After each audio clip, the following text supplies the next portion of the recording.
शांति। सुनते हैं प्यारे बाबा के 10 मई के साकार मधुर महावाक्य। आज बाबा कहते हैं, मीठे बच्चे, ज्ञान की पॉइंट्स को स्मृति में रखो तो खुशी रहेगी। तुम अभी स्वर्ग के गेट पर खड़े हो। बाबा मुक्ति, जीवन मुक्ति की राह दिखा रहे हैं। बाबा कहता, बच्चे सदा बुद्धि द्वारा ज्ञान की पॉइंट्स के मनन चिंतन करते रहो तो स्मृति में ये ज्ञान की पॉइंट्स घूमती रहेंगी और आप सदा खुश रहोगे। सदा बुद्धि में रखो कि मैं स्वर्ग के गेट पर खड़ा हूँ और बाबा मुझे मुक्ति और जीवन मुक्ति अर्थात शांति धाम और सत्य की राह दिखा रहे हैं। प्रश्न है आज की मुरली का, अपने रजिस्टर को ठीक रखने के लिए कौन सा अटेंशन जरूर रखना है?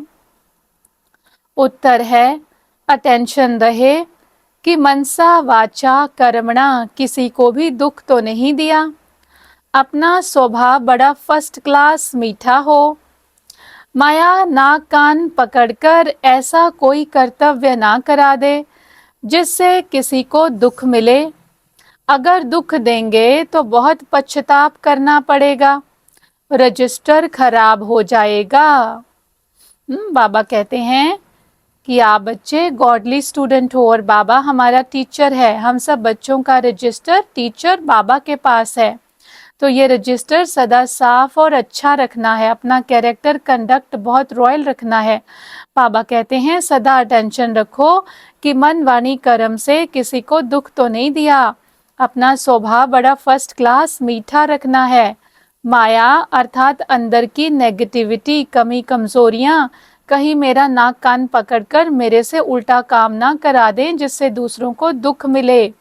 और बाबा वार्निंग देते हैं, अगर दूसरों को दुख देंगे तो बहुत पछताना पड़ेगा और रजिस्टर भी खराब हो जाएगा। गीत है आज की मुरली का, नैनहीन को राह दिखाओ प्रभु, पग पग ठोकर खाऊं। तो सब आत्माएं तीसरे नेत्र से, ज्ञान के तीसरे नेत्र से, ज्ञान के चक्षु से सब अंधे हैं। तो परमात्मा बाबा आकर सब आत्माओं का तीसरा नेत्र, ज्ञान का नेत्र खोल देते हैं। तो भक्ति मार्ग में हम आत्माएं गाती हैं कि हे परमात्मा, हम सब नैनहीन हैं, अंधे हैं, आकर हमें रास्ता दिखाओ, हम ठोकरें खा रहे हैं। आज की मुरली का धारणा के लिए मुख्य सार है, पहला पॉइंट, अपनी ऊंची तकदीर बनाने के लिए जितना हो सके अशरीरी बनने का अभ्यास करना है। शरीर का भान बिल्कुल भूल जाए, किसी का भी नाम रूप याद ना आए, यह मेहनत करनी है। ऊंची तकदीर बनाने के लिए क्या करना है? अशरीरी आत्म अभिमानी अवस्था का अभ्यास करना है। यह शरीर का भान बिल्कुल भूल जाए, किसी का भी नाम रूप याद ना आए। जब अपने ही शरीर को भूलना है तो दूसरों का भी नाम रूप याद नहीं रखना, इस बात की मेहनत करनी है। दूसरा पॉइंट है, अपनी चलन का चार्ट रखना है, कभी भी आसुरी चलन नहीं चलनी है। दिल की सच्चाई से नष्टो मुहाबन भारत को स्वर्ग बनाने की सर्विस में लग जाना है। वरदान है आज की मुरली का, माया के रॉयल रूप के बंधनों से मुक्त, विश्व जीत जगत जीत भव। माया के रॉयल रूप के बंधनों से मुक्त, विश्व जीत जगत जीत भव। विश्लेषण है, मेरा पुरुषार्थ, मेरी इन्वेंशन, मेरी सर्विस, मेरी टचिंग, मेरे गुण अच्छे हैं, मेरी निर्णय शक्ति बहुत अच्छी है, यह मेरापन ही रॉयल माया का रूप है। माया ऐसा जादू मंत्र कर देती है जो तेरे को भी मेरा बना देती है। इसीलिए अब ऐसे अनेक बंधनों से मुक्त बन एक बाप के संबंध में आ जाओ तो माया जीत बन जाएंगे। माया जीत ही प्रकृति जीत, विश्व जीत व जगत जीत बनते हैं। वही एक सेकंड के अशरीरी भव के डायरेक्शन को सहज और स्वतः ही कार्य में लगा सकते हैं। तो आज बाबा हमें माया के रॉयल रूप के बंधनों से मुक्त होने के लिए कहते हैं। माया का रॉयल रूप क्या है? मेरा मेरा मेरा पुरुषार्थ, मेरी इन्वेंशन, मेरी सेवा, मेरी टचिंग, मेरे गुण, मेरी निर्णय शक्ति। ये मेरा मेरा मन को मैला कर देता है। ये माया का विकराल रूप है। बाबा कहता माया ऐसा जादू करती है कि तेरे को भी मेरा बना देती है। इसीलिए बाबा कहता अब इन अनेक मेरेपन के बंधनों से मुक्त बनकर एक मेरा बाप, एक मेरा बाबा उस संबंध में आ जाओ तो माया जीत, विश्व जीत, जगत जीत बन जाएंगे, प्रकृति जीत बन जाएंगे। उसके लिए क्या करें? बार बार 1 सेकंड में अशरीरी भव के डायरेक्शन को फॉलो करो, बार बार अशरीरी अवस्था का अभ्यास करो।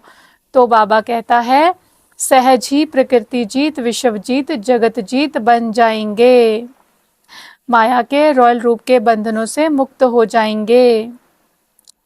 स्लोगन है विश्व परिवर्तक वही है जो किसी के नेगेटिव को पॉजिटिव में बदल दे। संसार को कौन बदल सकता है? जो अपने जीवन में आई हुई नेगेटिव बातों को पॉजिटिव में बदल सकता है। अगर हम अपने मन की उलझनों को, अपने संस्कारों को ही नहीं ठीक कर पाए, अपने ही अंदर की नेगेटिविटी को पॉजिटिविटी में कन्वर्ट नहीं कर पाए, तो विश्व का परिवर्तन कहाँ से कर पाएंगे? तो बाबा आज बताते हैं विश्व परिवर्तक वही है जो किसी के नेगेटिव को पॉजिटिव में बदल दे। अव्यक्त इशारा, रूहानी रॉयल्टी और प्योरिटी की पर्सनालिटी को धारण करो। बाबा कहते हैं आपका स्व स्वरूप पवित्र है। स्वधर्म अर्थात आत्मा की पहली धारणा पवित्रता है। स्वदेश पवित्र देश है। स्वराज्य पवित्र राज्य है। स्व का यादगार परम पवित्र पूज्य है। कर्म इंद्रियों का अनादि स्वभाव सुकर्म है। बस यही सदा स्मृति में रखो तो मेहनत और हठ से छूट जाएंगे, पवित्रता वरदान रूप में धारण कर लेंगे। तो बाबा कहता है कि बच्चे पवित्रता को मुश्किल से, डिफिकल्टी से धारण नहीं करो, मेहनत व हठ से नहीं करो। पवित्रता को धारण करने के लिए मेहनत व हठ नहीं करो।